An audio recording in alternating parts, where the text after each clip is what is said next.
ஜெபிப்போம். நல்ல பிதாவே, உங்களுக்குமான இயேசுவின் நாமத்தில் ஜெபிக்கிறோம். நீங்க தந்திருக்கிற பாக்கியமான இந்த வார்த்தைகளுக்காக ஸ்தோத்திரம். எங்களோடு பேசுங்க, தொடர்ந்து கத்தங்களை தாழ்த்தி அர்ப்பணிச்சு நீங்க இயேசுவின் ஜெபித்து ஜெயமெடுக்கும் நல்ல பிதாவே. ஆமென். அல்லேலூயா. இந்த ஆராதனை குறித்து பழைய பாட்டுல பஸ்கா அப்படின்னு சொல்லப்படுது. அல்லேலூயா. புதிய பாட்டுல பஸ்கா ஆகிய ராபோஜனம் அப்படின்னு சொல்லலாம்.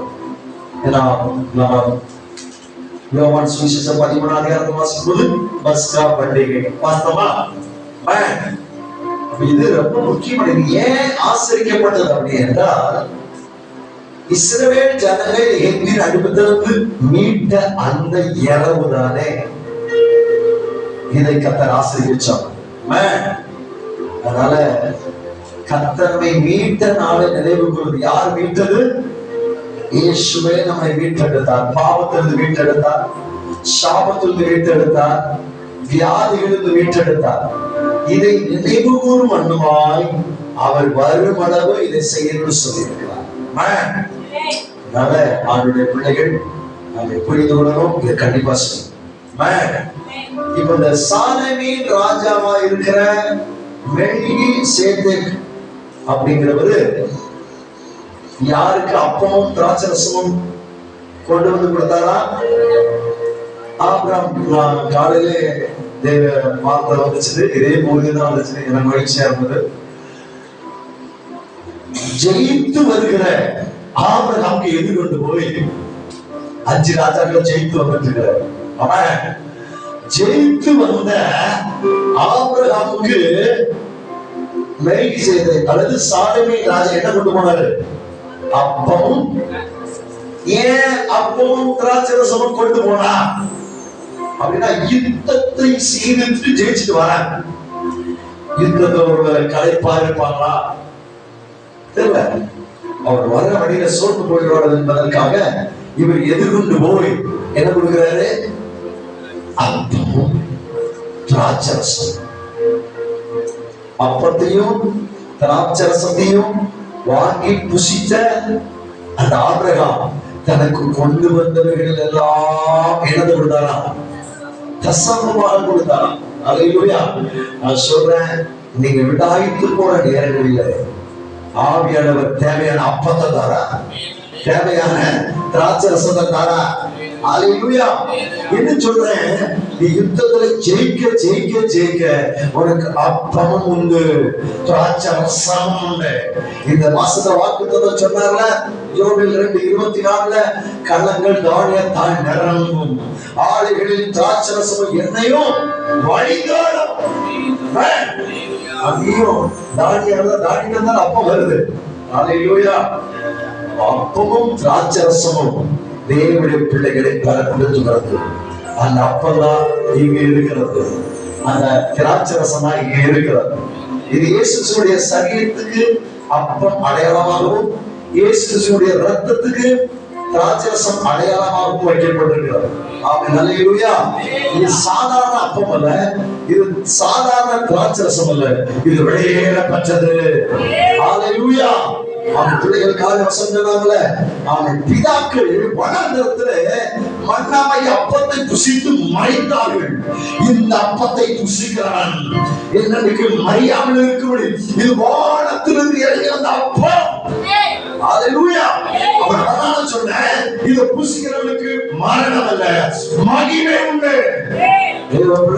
சில வியாதி இருக்கலாம், சில பலவீனங்கள் இருக்கலாம். நான் சொல்றேன், இந்த அப்பத்தை இந்த திராட்சரசத்தை புசிப்பாயனா வியாதி உனக்கு விலகும், பலவீனம் உனக்கு மாறும், சாபம் மாறும். அல்லேலூயா. இது வெளியேறப்பட்டது, சாதாரணமானது அல்ல. இந்த வெளியேறப்பட்ட அப்பத்தையும் திராட்சரசையும் தான் அன்னைக்கு சாலேமின் ராஜா. சாலேமின் ராஜா சமாதானத்தின் ராஜா. இந்த சமாதானத்தின் ராஜா சமாதானத்தை வெளிப்படுத்தும்படி யார பராமரிக்கிறார்? ஆபிரகாம். அல்லேலூயா. நல்ல தெய்வமே. இவருக்கு முடிவுள்ள வம்ச வரலாறு இல்லாதவன் தான் யாரு? இவர் இயேசுக்கு முன்னடையாளமா இருக்கிறார். அல்லேலூயா. ஆசாரிய ஊழியத்துக்கு தெய்வம் எந்த கோத்திரத்தில் எடுத்தாரு? லேவி கோத்திரம். ஆனா இயேசு எந்த கோத்திரத்துல வந்தாரு? யூதா கோத்திரம். யூதா கோத்திரத்தை பிறந்து இந்த ஆசாரியத்துவத்தை கையில் எடுத்து தேவனுடைய சமூகத்துல நமக்காக இன்னைக்கு பரிந்து பேசிட்டு கொண்டிருக்கிறார். அல்லேலூயா. இன்னைக்கு வார்த்தை சொல்றேன், அப்பமும் திராட்சை ரசமும். சொல்லுங்க. அப்பமும் இத புசிக்கிறதுனால என்ன மேன்மை, என்ன சம்பவிக்க போகுது என்கிறத வேத வசனத்தின் மூலமா ஆவியானவர் கற்றுத் தந்ததை சுருக்கமா நான் சொல்லி நிறைவு செய்ய விரும்புறேன். நிச்சயமா கர்த்தருடைய ஆவியானவர் உங்களோட இடைவிடுவாராக. ஆமென். அல்லேலூயா. நான் சொன்னேன், இதுக்கு இன்னொரு வார்த்தை என்ன? பஸ்கா. ஆமென். அல்லேலூயா. பழைய ஏற்பாட்டிலிருந்து சில வார்த்தைகளை ஆண்டவர் உங்களோடு இன்னைக்கு பேசுவாராக. ஆமென். அதை திருப்பி கொள்ளுங்கள். ஸ்தோத்திரம். 2 ராஜாக்கள்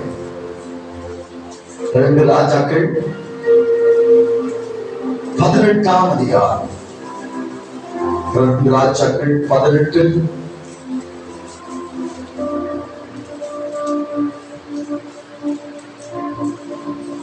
அதுல 31ஆம் வசனம் வாசிக்கிறீங்களா?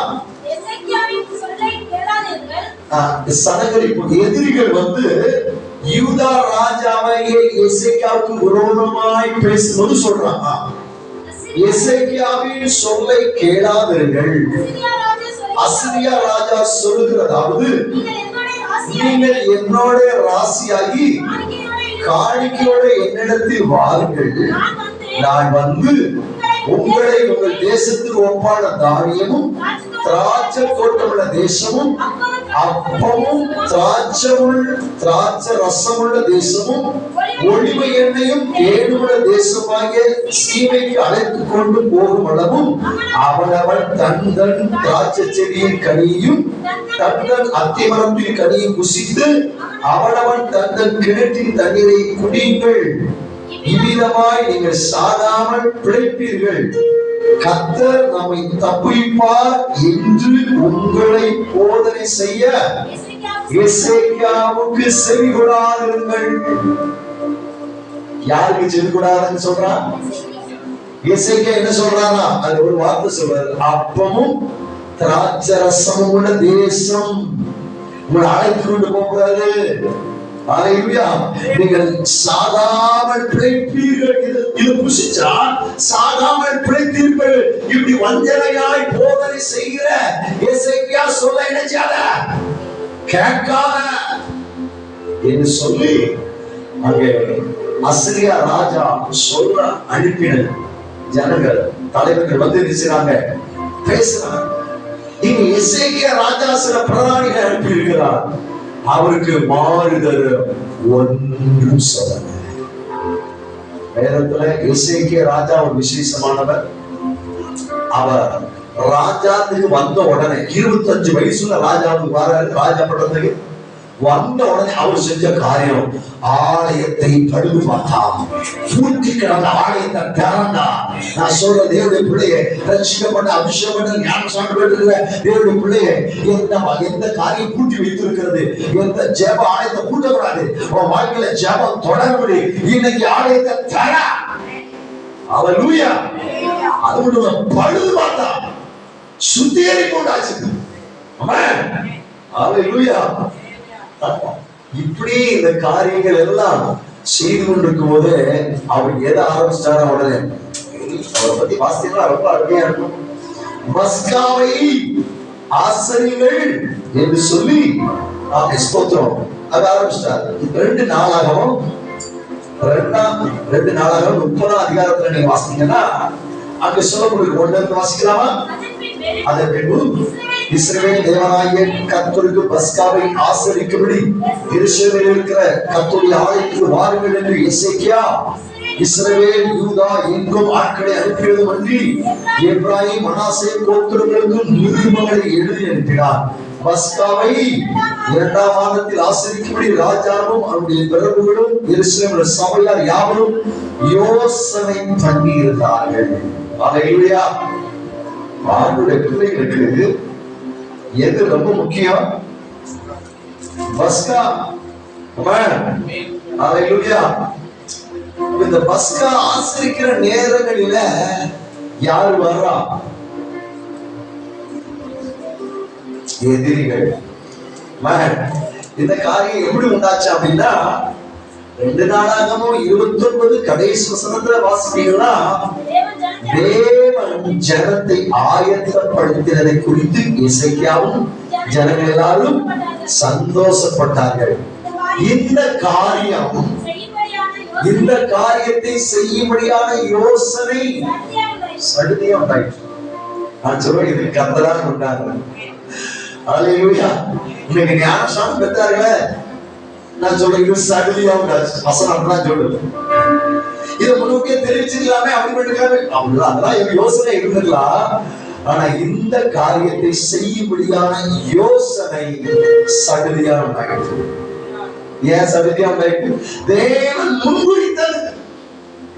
சடுதியான யோசனை, நல்ல யோசனை, நல்ல காரியம். ஹalleluya. இந்த காரியத்தை செய்யும் போது எதிரிகள் வந்து என்ன பண்றாங்க பாருங்க. 32:1 வாசிங்க. 2:32 இக்காரியங்கள் நடந்தேறி வருகிறது. காலையில என்ன வாஸ்தவம்? ஆதியாகமம் 15:1 என்ன சொல்லப்பட்டிருக்கு? இந்த காரியங்கள் நடந்த பின்பு இங்க என்ன சொல்லப்பட்டிருக்குது? இந்த காரியங்கள் நடந்தேறி வருகையில். போதும். நீ ஒரு பக்கம் பஸ்காவை ஆசரிக்க, இந்த காரியம் நடந்தேறி வருகையில் எதிரிகள் எழுந்திருக்கிறார்கள், திரளாக எழுந்திருக்கிறார்கள். அவனுக்கு விரோதமா எசேக்கியாவின் மனிதர்கள் ஒன்றும் சொல்லல. அவன் பயங்கரமா கொத்தளவு தள்ளி பேசுறான். மந்திர ஆலோசனை இதெல்லாம் யுத்தத்துக்கு கை கூடுமா? எசேக்கியா அவங்களை வஞ்சிக்காதபடி பாருங்க. அப்பத்தையும் திராட்சை ரசத்தையும் சாப்பிட்டா போதுமா அப்படின்னு ஏளனம் பண்றான். இன்னும் அசிங்கமா திட்டுறான். அசிங்கமா நினைச்சான். இதெல்லாம் பைபிள் எழுதிருக்குது. அவன் சொல்ல நம்பாத, அவன் கர்த்தரை நம்புகிறான். கர்த்தரை நம்புங்கன்னு சொல்லி அவன் சொல்றானே, அவன் தானே இந்த பலிபீடத்தெல்லாம் உடைச்சு போட்டான்.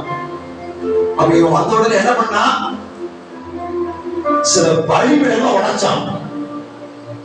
இது யாருக்கு பிரியமில்லாத பலிபீடம்?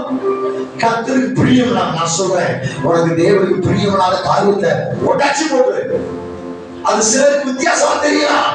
அவனுடைய அசீரியா ராஜாவுக்கு அது வித்தியாசமா தெரிஞ்சது. தேவனை நம்பி இருக்கிறேன்னா அவன் தானே இதெல்லாம் உடைச்சு போட்டான். பாரு எப்படி இது கைவிடி வரும்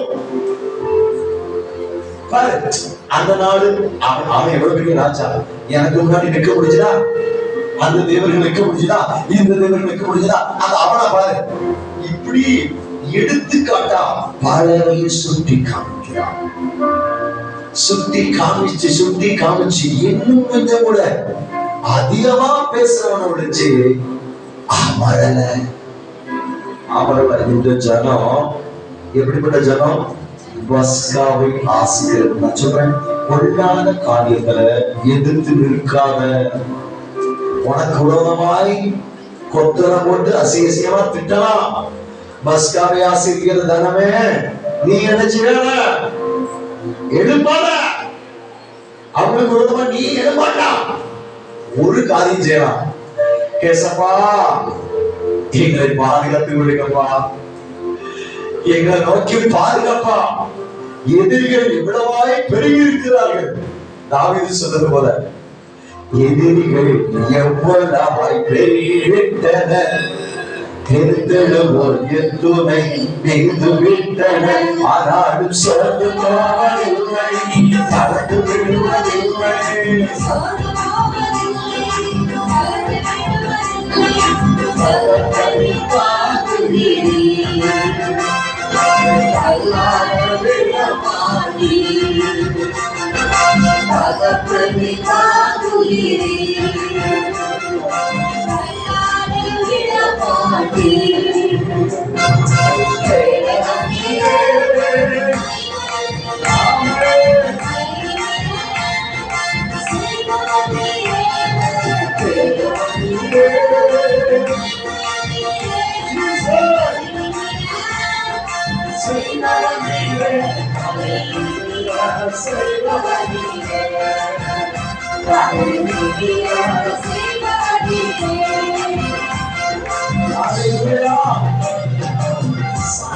சொன்ன வார்த்தையெல்லாம் இப்ப வாசிக்க ரொம்ப நேரம் ஆயிடும். சுருக்கமா சொன்ன ரொம்ப அசிங்கமா திட்டுறான், அருவருப்பா திட்டுறான். இந்த அருவருப்பெல்லாம் கேட்டுட்டு எசேக்கியாவின் மனிதர்கள் தங்கள் வஸ்திரத்தை கிழிச்சுட்டான். ஒண்ணும் சொல்லல, சொல்லாதன்னு சொல்லி ராஜா சொல்லியிருந்தார். அப்படி கூட ஒன்னும் நினைச்சார பேசாத. இப்போ கிழிச்சுக்கிட்டு நேரம் எங்க வந்துட்டாங்க, ராஜாட்ட வந்து இந்த செய்தி சொல்றாங்க. ராஜா இந்த செய்தி கேட்டு இப்படியா நம்மள அசியசியமா திட்டம். அவனும் வஸ்திரத்தை கிழிச்சு ரெட்டு கொடுத்தவனாய் சிலரை ஏசாயாவுக்கு அனுப்பிட்டார். ஏசாயாவும் அவரும் சேர்ந்து வேதம் சொல்லுது, வானத்தை நோக்கி அபயமிட்டார். வாசிக்கலாமா? 32:20. இது நிமித்தம் ராஜாவை எசேக்கியாவும் ஆமோசின் குமாரனாகிய ஏசாயா தீர்க்கதரிசியும் பிரார்த்தித்து வானத்தை நோக்கி அபயமிட்டார்கள். எவ்வளவு பாடுகள் பிரச்சனைகள் வேதங்கள் வந்தாலும் வேலை பிரார்த்தனை பண்ற வேலை. வானத்தை நோக்கி அபயம்னா இன்னும் அதிகமா ஜெபிச்சிருக்கிறாங்க. நிறைய அந்த ஜபத்தை அதிகமா எழுதுகிறாங்க. அவன் சொன்னதெல்லாம் மெய்தான். அந்த ராஜாவை ஜெயிச்சது, இந்த ராஜாவை ஜெயிச்சது, இதெல்லாம் உண்மைதான். ஆனா அவர்கள் எல்லாம் தேவர்கள் அல்ல. நீரே வானத்தை பூமி உண்டாக்கின தேவன் என்பதை நாம் நினைச்சிருக்கிறோம், அறிந்திருக்கிறோம். எழுத சொல்லுங்க. எசேக்கியா நம்பி இருந்த நம்பிக்கை அவனுக்கு முன்னையும் அப்படி ஒரு ஆள் இல்லையா, அதுக்கு பின்னாடியும் அப்படி ஒரு ஆள் இல்லையா? அந்த வசனம் வாசிக்கிறா. ஜீசஸ் 2 ராஜாக்கள்ல 18:5 வாசிங்க. 2 ராஜாக்கள் 18:5. அவன் இஸ்ரவேலின் தேவனாகிய கர்த்தரில் வைத்த நம்பிக்கையிலே அவனுக்கு பின்னும் அவனுக்கு முன்னும் இந்த யூதாவின் ராஜாக்கள் எல்லாரும் அவனை போல் ஒருவனும் எப்படி நம்பிக்கையா இருக்காரு பாருங்க. அல்லேலூயா. ஆண்டவர் நம்பி இருக்கிற தேவ ஜனமே, உனக்கு விரோதமாய் எத்தனை பேர் எழுதினாலும் உன் நம்பிக்கையை விட்டு விடாதே. அல்லேலூயா. அவர் பாட பண்ணுவார், விட்டு விடாதே நம்பிக்கையை வெகுமதி கொண்டு.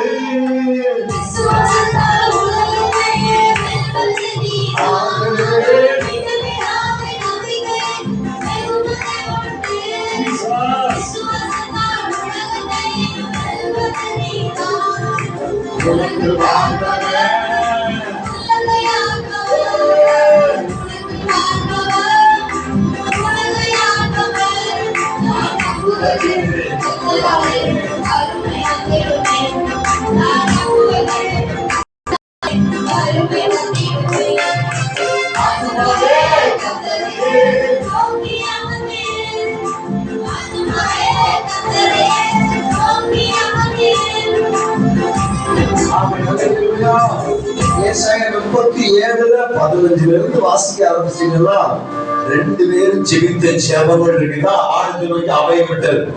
ஆமென். அல்லேலூயா. ஆமா, 20 சொல்லப்பட்டிருக்கிறது, இப்பொழுது எங்கள் தேவனாகிய கர்த்தாவே, நீர் ஒருவரே கர்த்தர் என்று பூமியின் ராஜ்யங்கள் எல்லாம் அறியும்படிக்கு எங்களை அவன் கைக்கு நீங்களாக்கி ரட்சியும் என்று விண்ணப்பம் பண்ணினான். அல்லேலூயா. ஆவியானவருடைய தீர்க்கதரிசனம் வெளிப்படுற.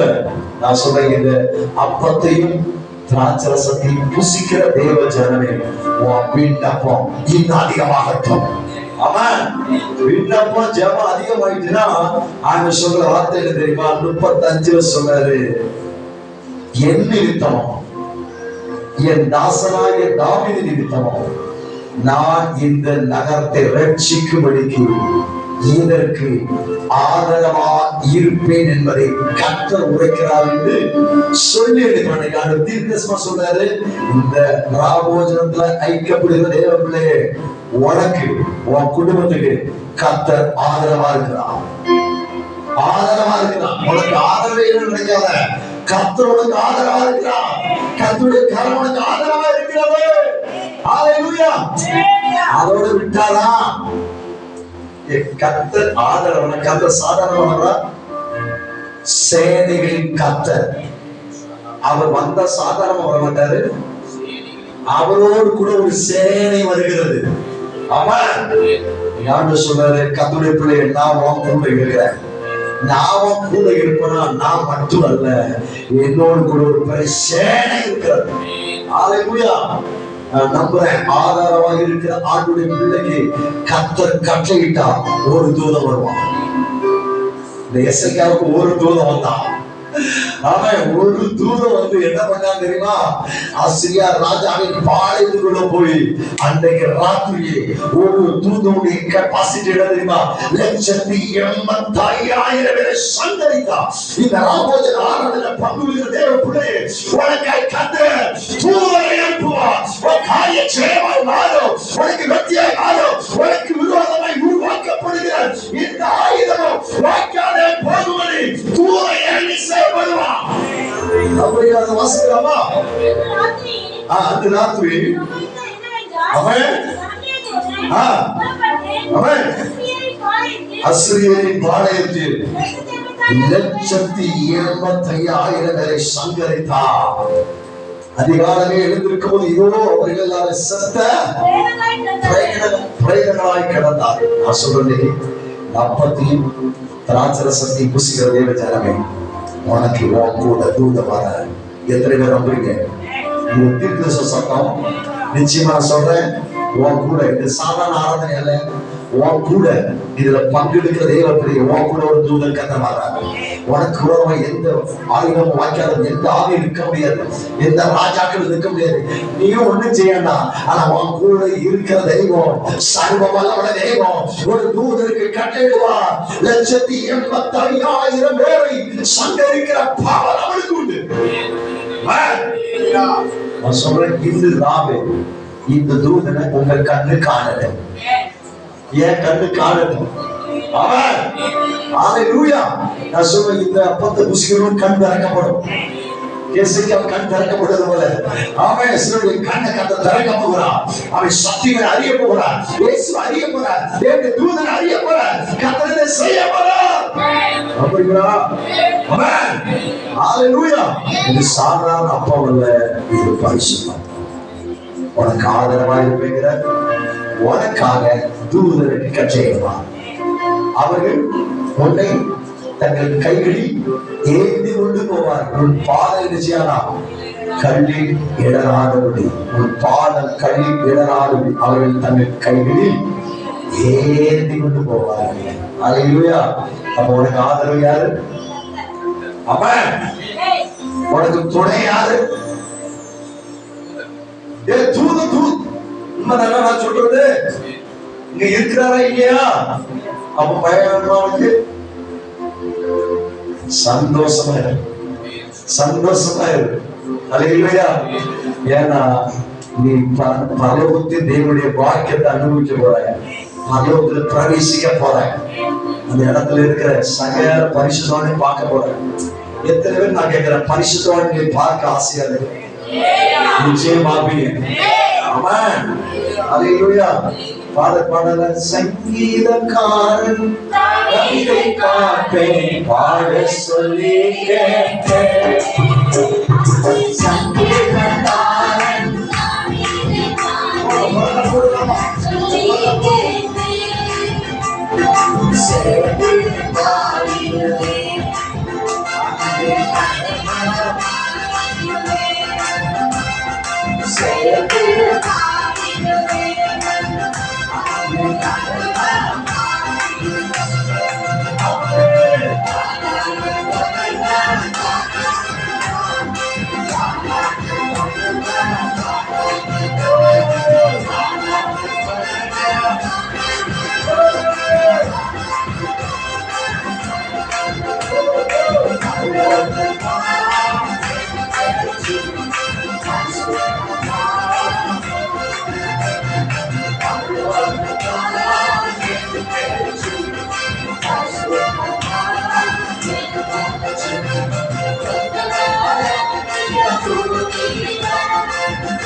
தூதே உங்க முன்னாடி போய் சங்கரிச்சுட்டே போவான், நீ பின்னாடி பாடி ஆடிட்டே போவான். அவன் அவங்களுக்கு கடினமா கஷ்டமா? அவன் ஏசியாவுக்கு முன்னாடி தூதம் போய் 1,10,000 பேரை சங்கரித்தவர் பின்னாடி எப்படி போயிருப்பாரு?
அப்பத்தையும்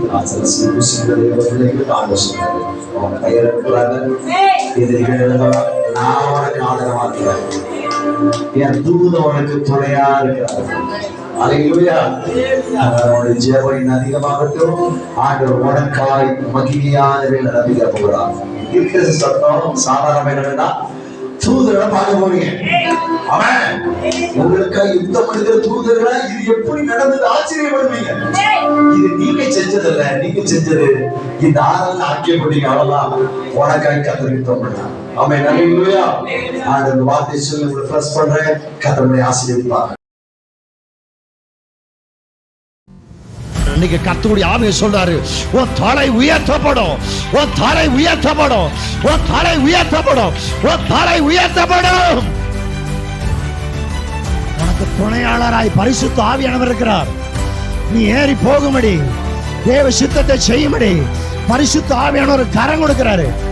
இனி நான் அல்ல, கிறிஸ்துவே, இனி நான் அல்ல, அதுதான் நீச்சல் ஆழம், அதுதான் நீச்சல் ஆழம். இனி நான் அல்ல, கிறிஸ்துவே.